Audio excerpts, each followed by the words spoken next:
अस्सलाम वालेकुम viewers, welcome to my new channel. उम्मीद करती हूँ आप लोग खैरियत से होंगे।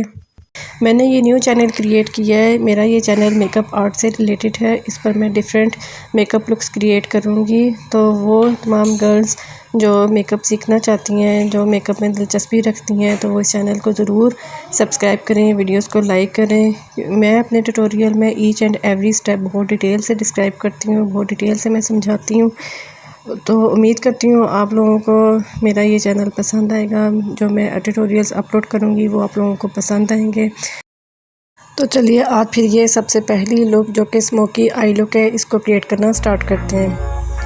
सबसे पहले मैंने ये लाइट ब्राउन शेड लिया है। इसको मैंने एक राउंड फ्लफ़ी ब्रश पे मैंने अप्लाई किया है और मैं पूरी आईलिड पे नहीं, क्रीज एरिया में मैं इसको अप्लाई कर रही हूँ। डमी की आईलिड्स को मैंने कंसीलर और सेटिंग पाउडर की हेल्प से ऑलरेडी सेट कर लिया था और ब्रो बोन और इनर कॉर्नर को भी मैंने हाईलाइट कर लिया था। ये लाइट ब्राउन शेड मैंने पूरी क्रीज पे अप्लाई किया। उसके बाद मैंने एक छोटा ब्रश लिया है, उस पर मैंने ये मीडियम ब्राउन शेड लिया है और इसको मैं इनर क्रीज पे अप्लाई कर रही हूँ। डैबिंग मोशन के साथ हम पहले शेड को डिपॉजिट करेंगे अच्छे तरीके से। उसके बाद फिर हम बिल्कुल सॉफ्ट हैंड्स के साथ, बिल्कुल लाइट प्रेशर के साथ हम इस पूरे शेड को उस क्रीज के अंदर हम ब्लेंड करेंगे।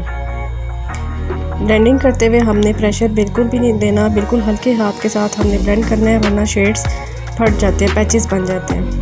अब इस मीडियम ब्राउन शेड को दोबारा ब्लेंड करने के लिए वही मैंने पहले वाला लाइट ब्राउन शेड लिया है और उसी पहले वाले ब्रश की हेल्प से मैं इन दोनों शेड्स को बहुत अच्छे तरीके से मैं मर्ज कर रही हूँ।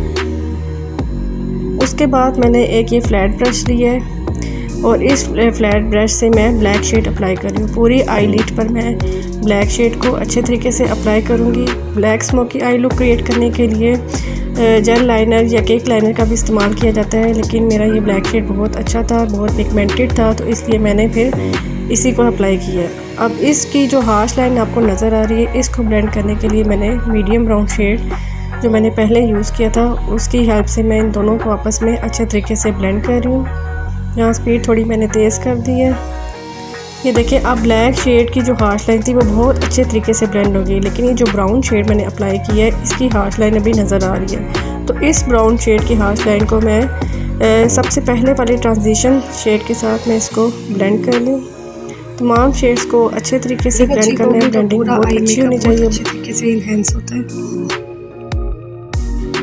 उसके बाद फिर मैं ये एक कट ब्रश लिया है और इस कट ब्रश की हेल्प से मैंने लोअर लैश लाइन पे वही ब्लैक शेड अप्लाई किया। अब इस ब्लैक शेड की जो नीचे वाली लाइन है, जो लोअर लाइन है ब्लैक शेड की, इसको मैं एक पेंसिल ब्रश से ब्लेंड करूँगी और इसको भी ब्लेंड करने के लिए मैंने वही मीडियम ब्राउन शेड यूज़ किया है। देखिए, मीडियम ब्राउन शेड से मैं इस ब्लैक शेड की जो लोअर लैश लाइन है इसको हल्के हाथ से मैं इसको ब्लेंड करूँगी। उसके बाद जो थोड़ा सा मैस क्रिएट हो गया है, इसको मैं एक क्लीन फ्लफ़ी ब्रश की हेल्प से क्लीन कर रही हूँ। लैशेस लगी हैं और ये फाइनल लुक आ गई है। उम्मीद करती हूँ आप लोगों को ये लुक पसंद आई होगी। प्लीज़ चैनल को सब्सक्राइब करें, वीडियो को लाइक करें, शेयर करें और कमेंट सेक्शन में मुझे बताएं कि आप लोग अब नेक्स्ट कौन सी लुक देखना चाहते हैं। बहुत जल्द एक न्यू लुक के साथ आपकी खिदमत में हाजिर होंगी। कमेंट सेक्शन में मुझे लाजमी आप बताइएगा कि आप किस किस्म का मेकअप देखना चाहते हैं। तब तक अपना ख्याल रखिए, दुआओं में याद रखिएगा। अल्लाह।